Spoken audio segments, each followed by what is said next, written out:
So I've been doing some reading of late about Montreal, Canada. It's on my bucket list for certain. When I go to Montreal, hopefully sooner than later, it's in the summertime. I've visited other spots in Canada in the dead of winter, and so I wasn't reading about sights to see, tourist attractions, destinations. Instead, I was reading about how Montreal has become the capital for anti-Semitism in North America. Now, it's the 9th largest city on the continent, 2nd largest city in Canada. Amazingly enough, they've had a long-standing Jewish community in Montreal going back to 1760. That's 264 years, and they've never seen anti-Semitism on the rise like it's been, particularly in the last year, since the heinous events on October 7, 23 in Israel. Talk about a day on this anniversary in America of Pearl Harbor, 12/7/41, being a day that will live in infamy. The same can be said. That's a tongue twister. Say it 10 times, right? The same can be said about that day in the annals of history in Israel.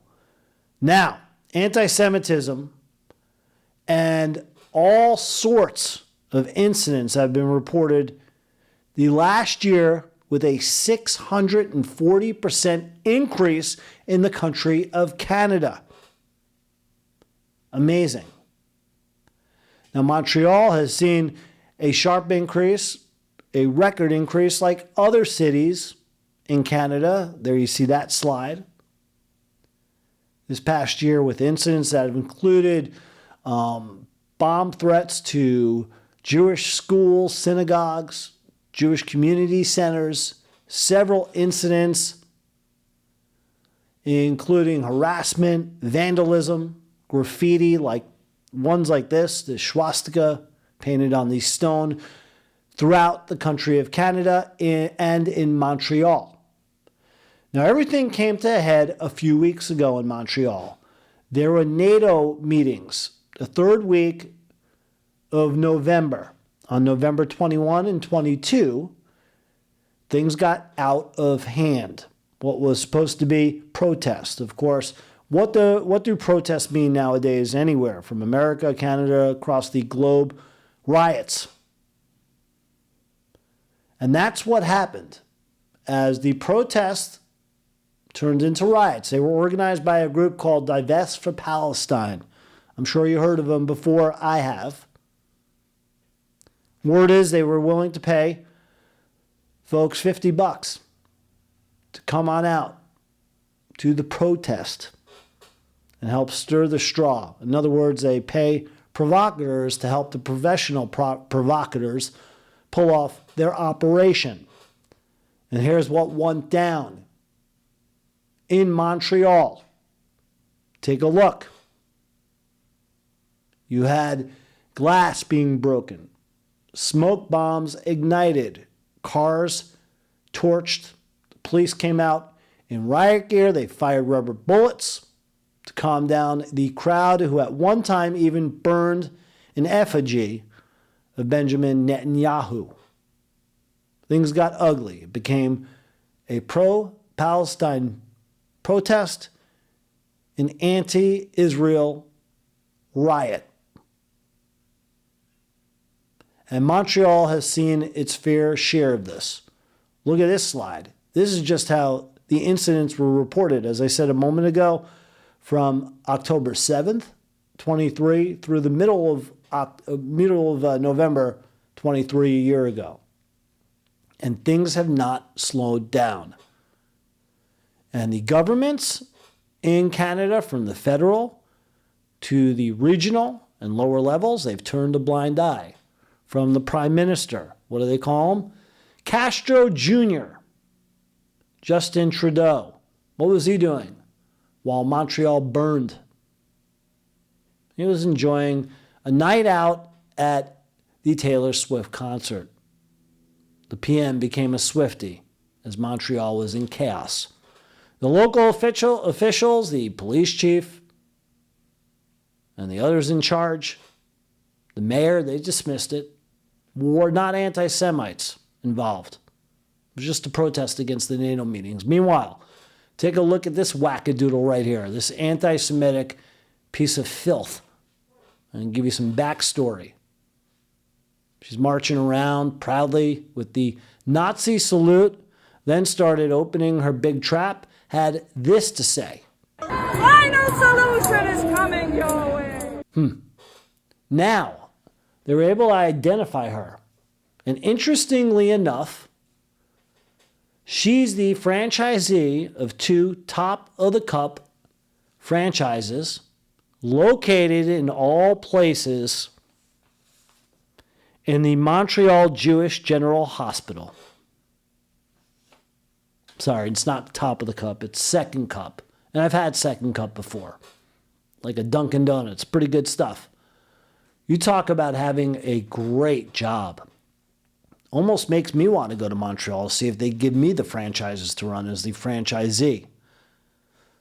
A brand name coffee stand, 2 of them, in a hospital that has proudly served Montreal nearly a century old. And second cup shuttered down, rightfully so. As for the Jewish community in Montreal, you can bet they're not happy about the things that are going on with anti-Semitism and the crimes of hatred. They're up in arms and upset. Here's a listen from the regional director of B'nai B'rith in Quebec. We have a federal government, we have a municipal government that allows hate to fester, manifest itself, is picked up on TV, it's picked up on radio. So things have gotten ugly in Montreal. Amazing to see this city, which when I think about it, again, it seems like a great tourist destination in the summertime. Now, if I was to go in the wintertime, another bucket list item, at least as a sports fan, going to see the Canadians on their home ice. It kind of seemed like a very peaceful city. I remember back in the day when I lived back north, and I was out of college, and a lot of folks would get married. That was a destination spot if you didn't want to head out to Vegas for bachelor parties. And now it's the anti-Semitism capital of North America. Now, through my research, a lot of it has pointed in the direction of the local government in Canada and the federal government, like they've turned the blind eye during those riots when the UN meetings happened, that I just talked about. Well, they've also turned a blind eye for about the last decade or so, allowing a lot of undesirable radical Islamists from French-speaking parts of the world to come on in and immigrate, unvetted, allowing them to bring their anti-Semitic practices, their support of terrorist organizations, and their love for Palestine and hatred for Jews to rock the boat. Why? Because linguistically, they have a challenge. Folks have stopped speaking French in Quebec, in that province, in the city of Montreal. So they take immigrants who speak fluent French.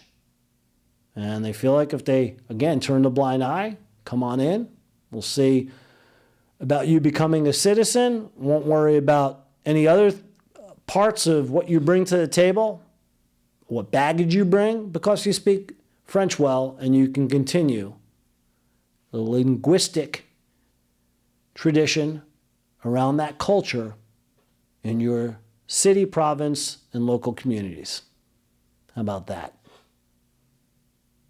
So they've got a problem in Montreal. It needs to be solved as soon as possible. Nothing else to be said on that one.